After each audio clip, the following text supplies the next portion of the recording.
and welcome back to Booklust. I'm Nancy Pearl. My guest today at Folio in downtown Seattle via Zoom is Dan Berger, whose new book is called Stayed on Freedom: The Long History of Black Power Through One Family's Journey. Dan teaches at the University of Washington, Bothell, and I'm so happy to welcome him to the show. Dan, thanks for taking time from grading final exams to talk to us today.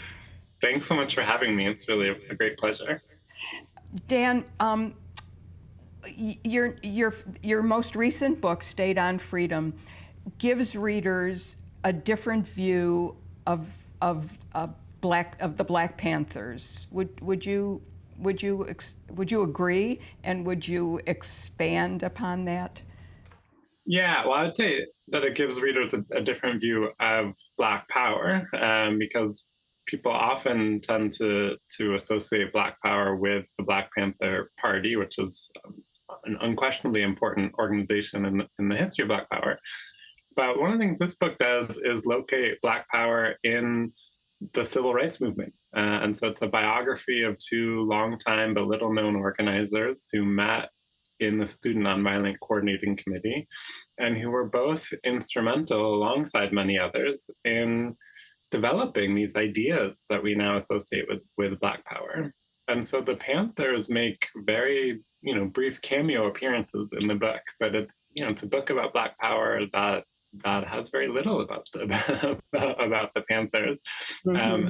And because I wanted to show the larger ecosystem that Black power existed within, and how, everyday people, the kind of folks who so rarely make it to the history books, were actually the driving forces of change, even of something as grand and kind of world transforming as the ideas of Black power. Mm-hmm. Because when most people think about the Black Panther Party, we think about Chicago, the Chicago Convention, and we think about the leaders, and the big ideas that were. But what you've done in this book so well, through focusing on this couple, is partly is to show that anybody can make a difference. That's right. Yeah, that's exactly right. And the book follows these two people, Michael Simmons and Zahara Simmons, who are now a divorced couple but lifelong friends, through their own journeys of becoming activists, and what are the idiosyncratic ways that they sort of found themselves involved in political, sort of social justice activity, mm-hmm. But also what kept them going, right? Because so often these stories that we tell have a pretty narrow focus. We talk about the 60s, either as a decade or even sometimes as a micro decade, right? Right, the civil rights movement from 1955 to 1965 or 1960 to 1964, right? These are so often our stories of the movement. And so knowing these people as I have for many years, I knew that they're still involved, and I know that that they both began involvement in different ways as teenagers, and so now they're both close to 80. So we have more than 6 decades of experience to draw from, and I think it tells a much more interesting and a much more dynamic story of the civil rights era, of the Black Power movement, when we can look at the quote unquote foot soldiers, the kind of unheralded figures who actually were on the front lines of a lot of this of social justice activity. Mm-hmm. How did you find these people? Yeah, I mean, in some ways, it's enough to make one believe in fate or kismet or some larger force, right? So Zahara Simmons dropped out of school in 1964 to be a full-time activist, went back to school late in life to finish her bachelor's degree and ultimately got her PhD. And she started as a professor at the University of Florida the same year I started there as a freshman. And so I heard her speak because she was a guest speaker in a history class on the civil rights movement. And I was just blown away by her story. And it was really inspiring, both to hear her story, but also it was sort of literally inspiring. And I would hear her speak, and then I marched to the campus library and checked out all the books that I could, and really, at 18, it just inspired me to want to learn more about history. And when I graduated college, I moved to Philadelphia, which is where Michael Simmons is from. And although he no longer lived there, he would still visit quite frequently, and I met him pretty soon thereafter. And it was a similar experience of being just, blown away by the intricacies of his story, and really by how much both of them, their stories had not been captured by the historical record. There's a lot that had been a lot of their experiences that are shared by their generation, being outraged and moved to action by the murders of Emmett Till, as one profound and significant example. But then there was so much that was not there, and there was so much that was not captured. Some of it is just about what the problem of narrowing to a particular time period, as I was saying a minute ago. But even within that, there were different groups within the Student Nonviolent Coordinating Committee, and they both were part of one called the Atlanta Project, which was SNCC's first attempt to organize in a big city after having mostly spending its time organizing rural Southerners. And, there's very little about the Atlanta Project before A State on Freedom, and much of it was pretty dismissive.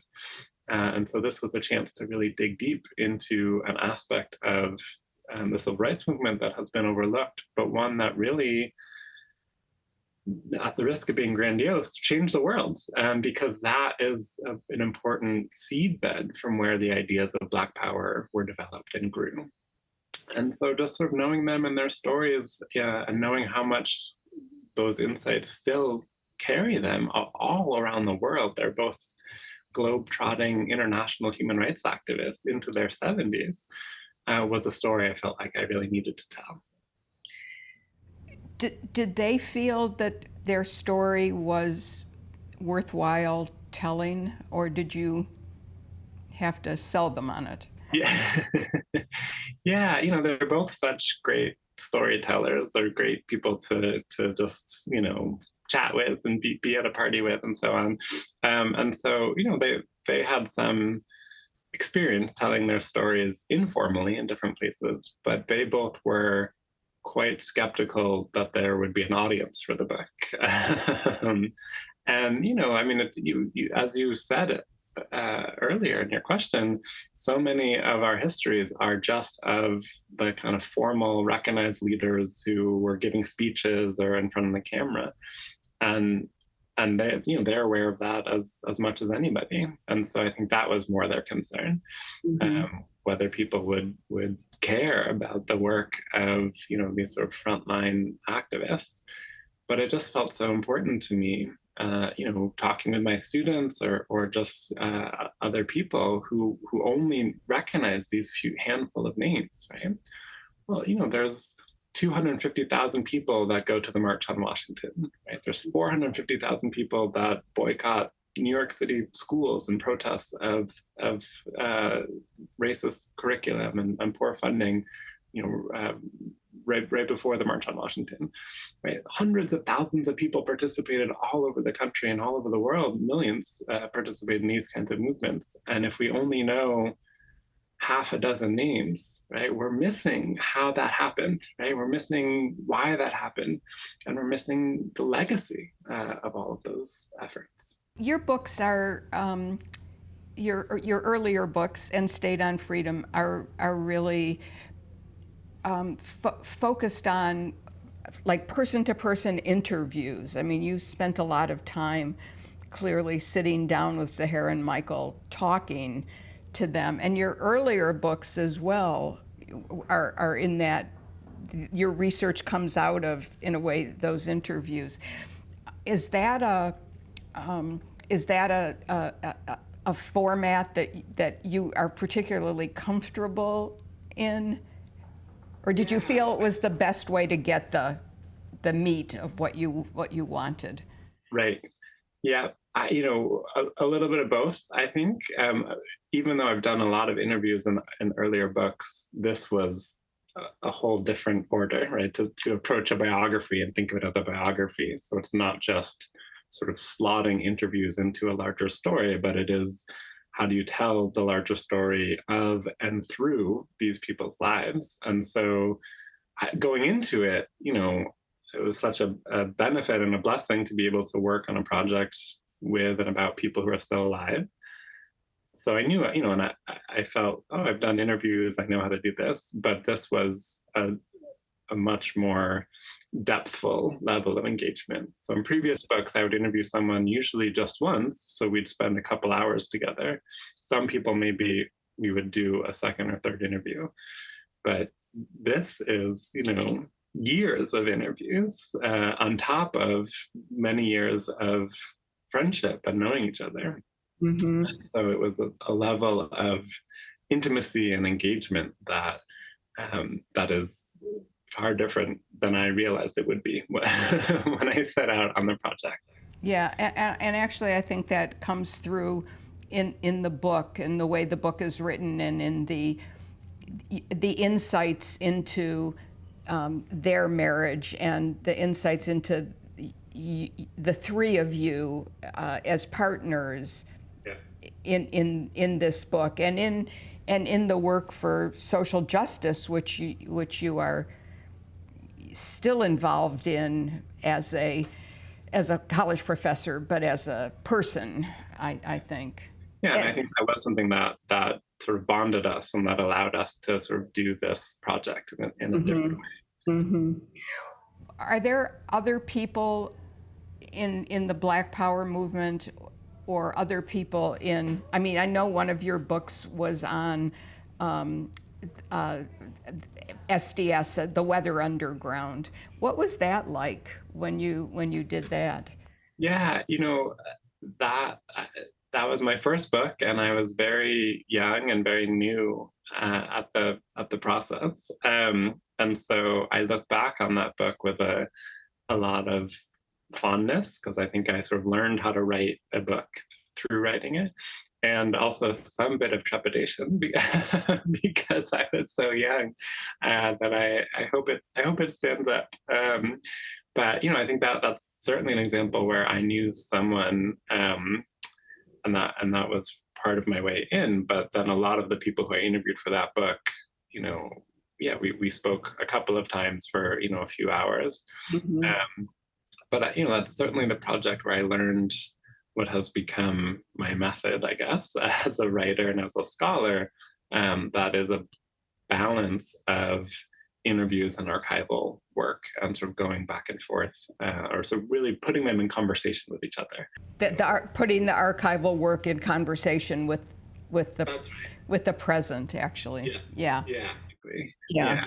And being able to sort of draw from people's reflections of being there, right, wherever the there was, right? But mm-hmm. sort of being a part of the sort of recent past. Mm-hmm. And also being older, and you can sort of look back on what you did in your 20s as someone in your 50s and 60s or mm-hmm. 70s. And so, I think I've just really been interested in that kind of, on the one hand, historical precision in what I am writing, but on the other hand, a kind of blurring of the past and the present in the process. Right. Mm-hmm. So I can, go through these archival documents and ask someone who wrote them or who read them and was influenced by them to sort of reflect on their meaning and significance.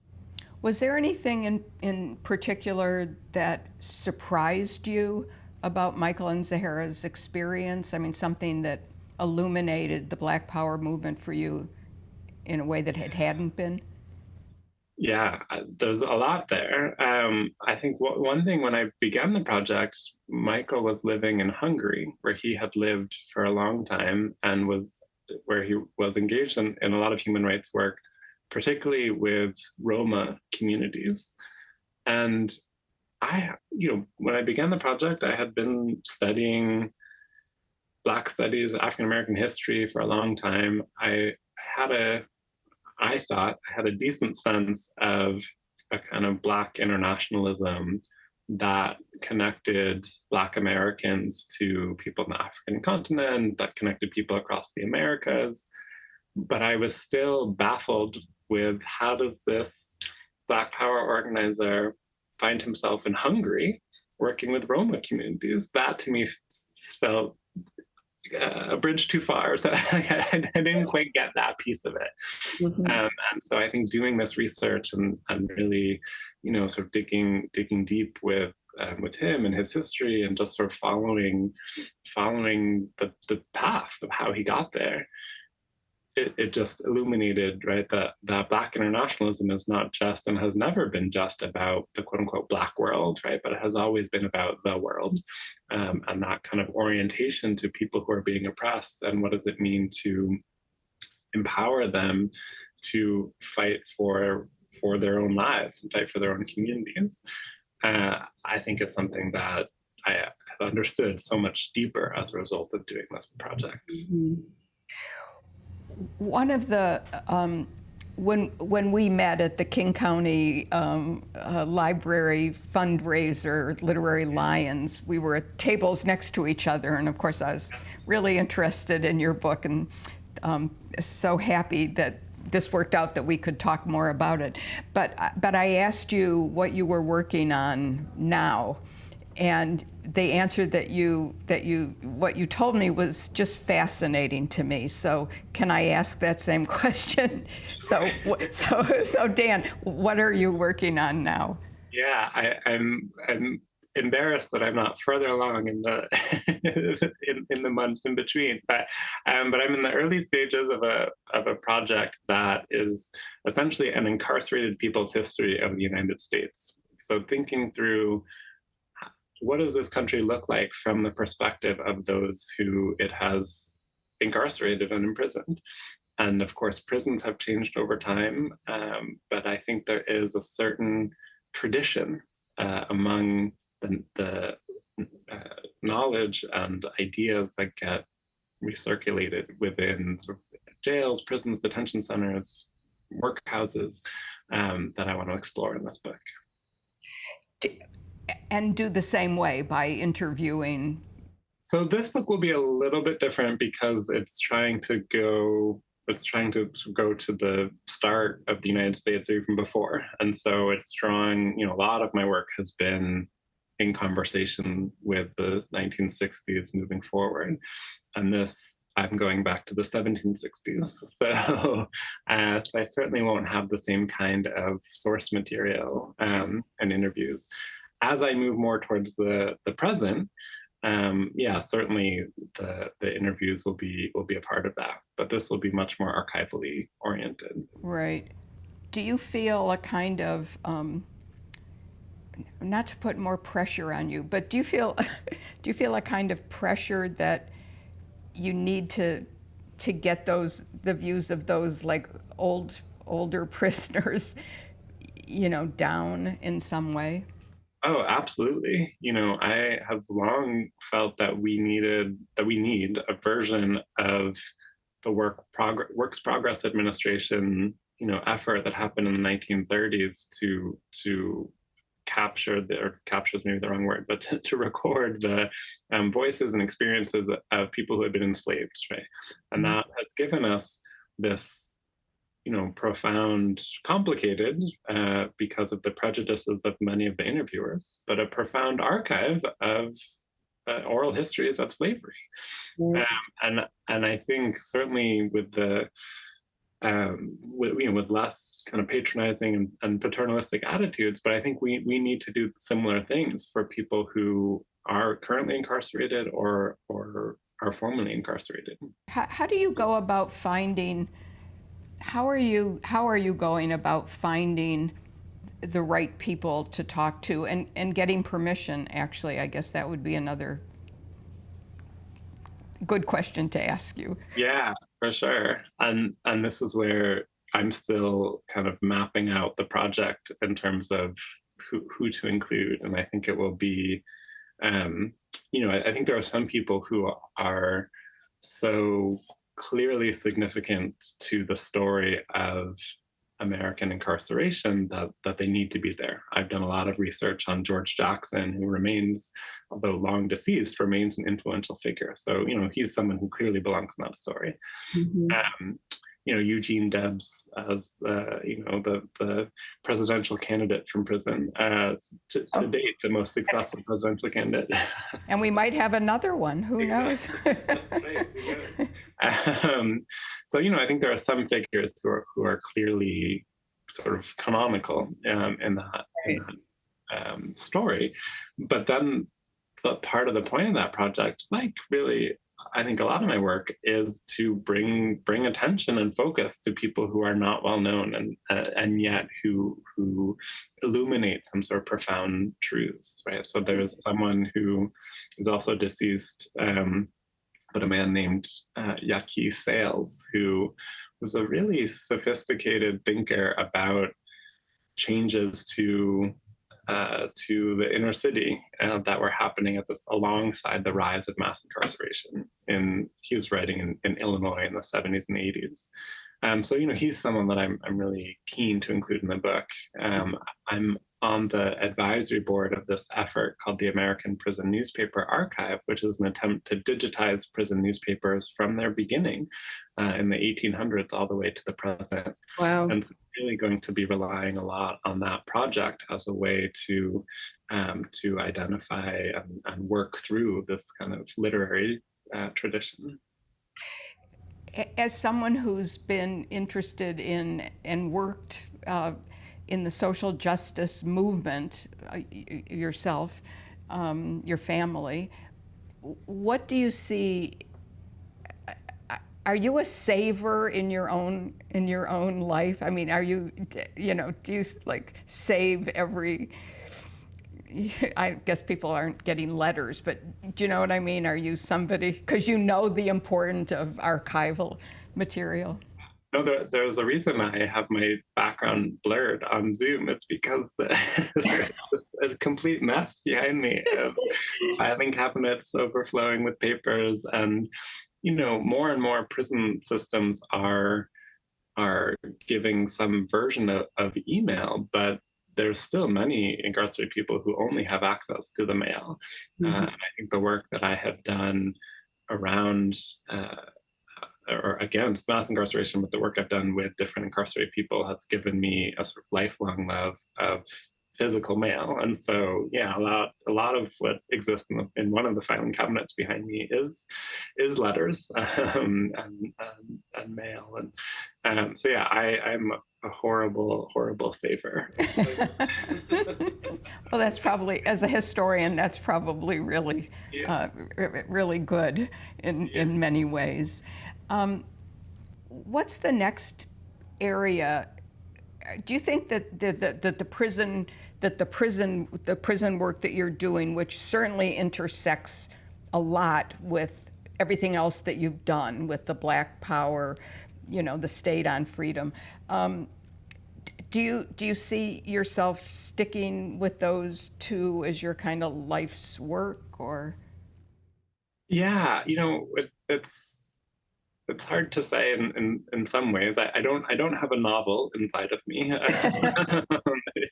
but I think certainly as a scholar of African American history, that is the realm of ideas and histories that I am always working through, thinking through, and I think there's no way to engage with that field or with our reality that is not also sort of principally engaged with mass incarceration.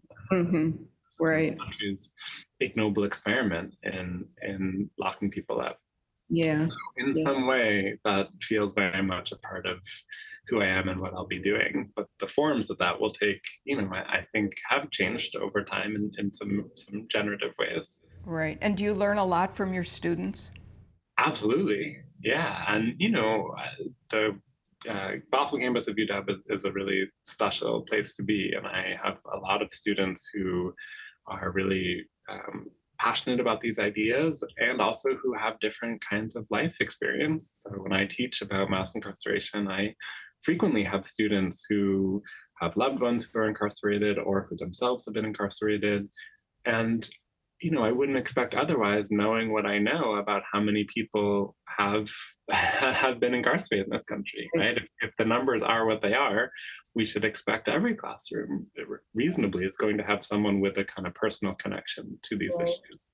Right. Well, Dan, thank you so much for joining us today, and good luck with the new book. And I just want to say that State on Freedom was a book that I stayed on reading because it was just, it was a great combination of the personal, it's where the personal and the public intersect. And I thought that was just beautifully done. So congratulations. I really tried to do that in this book, so I'm glad that comes through. Thank you so much. Thank you. Bye.